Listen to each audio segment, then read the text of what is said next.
السلام عليكم ورحمة الله وبركاته. أكم جرتوا رفتوتا في كوجمتوتا كينيا جرتوا بقى جراتن بقى سنجرتن عندنا كينيا جراتو هيا كيسني أكما بيكمو إنجد فايون فيديو ورابدة ترتي فيديو ورابدة سيو channel لما كيرت كت إسته أكشي فيديو ورابدة channel لما كيرت نرجع أنا مو كومنتون ديون ندبسا مجاك وراشي دركو دامتي فايو ishii dhoowwachuuf osoo hin ta'in amala faayoo anatu beekasin hin beektanii daa'ima yoo qabattu faayoon qullaa qabatti sirriitti hin qabdu jechuudha.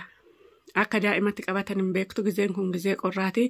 Kanaafin ishii hin tuqin ishiidhaan jedha malee daba biraatiif miti hordoftootaa fi kabajamtoota kiyya. Faayoo faanillee guyyaa baay'ee kanarratti wal lolla. Ani jibbee miti ishiin fuudhuu jibbee miti akka ishiin naa qabdu jibbee miti. Ishii yeroo baay'ee daa'ima akkuma nama guddaatti akkuma daa'ima gugurdootti qabdi uffata osoo itti nuffisiin qullaan mararraastee mana keessa deemti. Kanaaf malee hordoftootaa fi kabajamtoota kiyyaa akka daa'imni kana gizeen gizee qorraate waan ta'eef akka qorri dha'ee dhibeerra hin buuneef malee ishii jibbee miti. Ani namni yoo mana keenya dhufee daa'ima kiyya dhunganneeyyuu dhugaa anitti naara. Nama nan jaallanne wayina itti fakkaata yoo dhufanii daa'ima kiyya toon ilaalin otoo dhungatiin na biraa ba'anii. Malee ani jibbaa fi miti hordoftootaa fi kabajamtoota kiyyaa amala faayoo sin ijaan beekneef nattaartanii amala faayoo waan hin beekun malee jibba ishii qabaadhee osoo hin ta'in.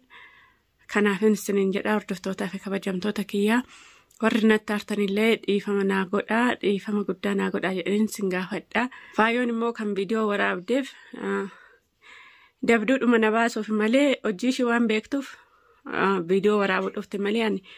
Viidiyoo waraabdi jedhellee yaadne yoo an akkuma annaa kaanii qullaa mararraastee mana keessa waan deemtu natti fakkaate ani ribarran jira.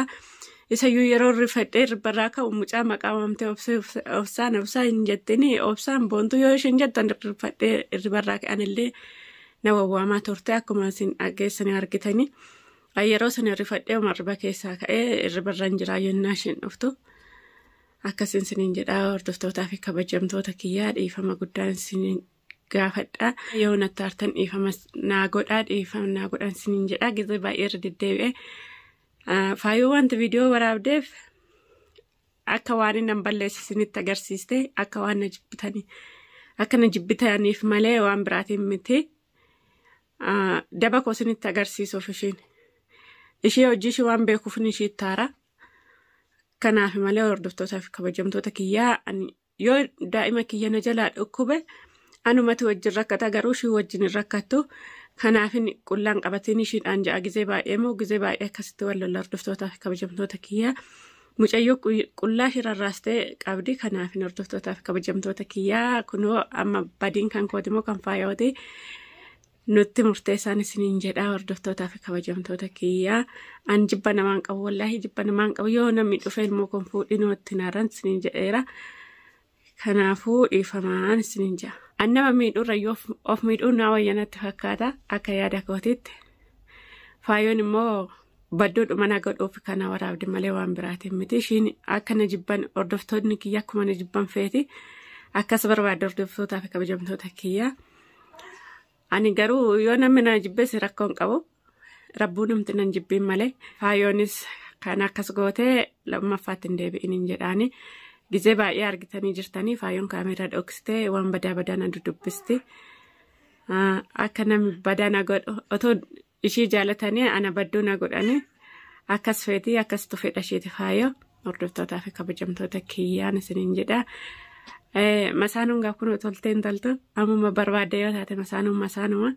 Kanaafuu warri daba qabdi caaltunnaan jettanii ani daba garaa keessaan qabuun isiniin jedha.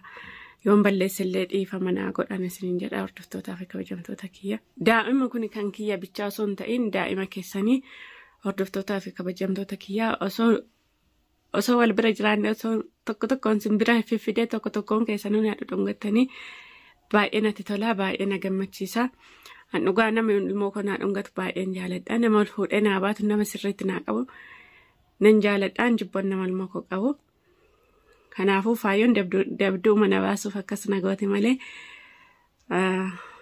keessuma isaanuu gaantoluu hordoftootaa fi kabajamtoota kiyyaa kanuma hamtuu na baasuuf malee faayoon waan biraatiin mittiin isiniin jedha hordoftoota fi kabajamtoota kiyyaa kan daban qabu garaan koo daban qabu akkasin isiniin jedha. Hordoftoota fi kabajamtoota kiyyaa ishiin edaadheen gadda waan viidiyoo dhoksitee jirtuuf waan kaameraa dhoksitee jirtuuf waan viidiyoo waraabduuf mucayyoo akkasitti itti uffistee naa qabde malee sirriitti qabaa jirti malee dheengadda. Otoo ani naa qabde otoo gizee baay'ee naa qabdeeti baay'ee natti tola. Otoo naamusaan naa qabde baay'een jaaladha baay'een itti gammada. Garuu gizee biraa akkasitti qullaashii qabde saalaa keessallee ittiin deddeemti kushiinaa ittiin dhaqxi. Mana keessallee ittumaan qabattee deddeemti. Otoo uffataan qabdan dasna jedha baay'ee natti tola.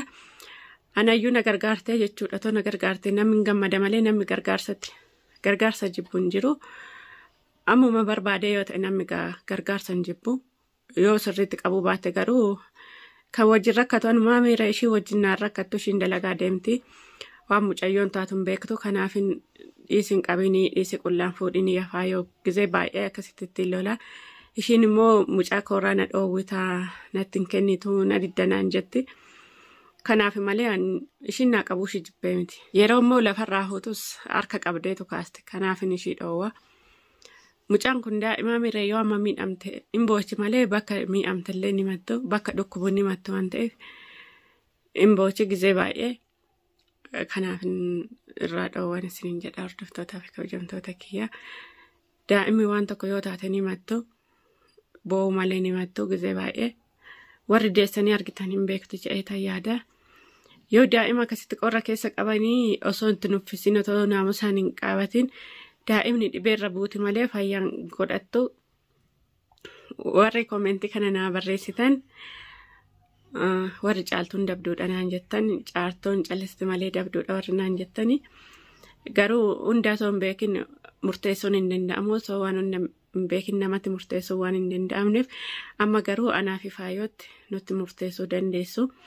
Yoon illee anis balleessaa qabaadhe dhiifama naa godhan isiniin jedha asuman dhiifama guddaa isin gaafadha hordoftootaa fi kabajamtoota kiyyaa.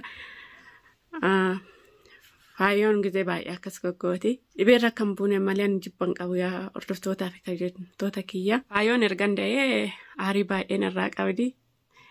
Faayoo baay'ee hinaaffaan qabeera yoo namni na jaalates maaliif jaalatamte caaltuun jetti yoo ajjii waan tokko naa godheef caaltuuf maa akkas godhama. Anaawoo maaliif akkas naaf hin godhamne maaf nuuf hundaaf walqixan godhamu jettee ajjiillee akkasumatti manattillee gubdi. Anammoo dabduudhuma na baasuuf kan viidiyoo waraabdus waan argite nan dubbisa. Akkasinis hin jedha hordoftootaa fi kabajamtoota kiyyaa. Ajjii faanillee kun yoo inni miila na dhiqillee argitanii miila maa dhiqxeef yoo nyaata dalagallee maa nyaata dalagdaa fi ishiin kaateen dalagattu ishiin maal taateen dhukkubsatti moo hin deesse malee maal taate namni da'ee gargaaramuu qabaame warri deessanii beektanii argitaniittu ishiin garuu deessee sin argineetti murtaa'u. Kanaafuu faayoon anarraa duratti akkas miti waan akkas taateef hin beeku anarraa hinaaffaa baay'eet ishii qaba. Yoo namni tokko waan tokko naa godhe hin aartitti hin tolu. Faayoon akkas miti duratti amma mucayyoon baddee jirti. Garuu ani faayoo ittillee naaru biruman darbaa fi dhiifamuman goggodhaa fi garuu mucayyoo yeroo isheen qullaa baatte mana keessa deddeemtu na aarsiti natti hin tolu. Akka mucayyoon koo dhibeerra ni jalaan buunee fi akkasin isiniin jedha yaa hordoftoota fi kabajamtoota kiyyaa. Faayyoollee gorsaa otoo narrabsin gorsaatii yoo badii qabaatte deebisaan isiniin jedha hordoftoota fi kabajamtoota kiyyaa. Anaallee dhiifama naa godhaa. Faayyoollee narrabsinaatii dhiifama godhaa fi isiniin jedha. Badii keenya nutti murteessaadha. Amma dhuma sagantaa keenyatti waan nu hordoftaniif kabajamaa ulfaadha. Fayyaa naa ta'a. Hanga viidiyoo biraatiin walitti deebinutti nagaan nu turaa. Nageenyi Rabbii isin faanaa jiraata.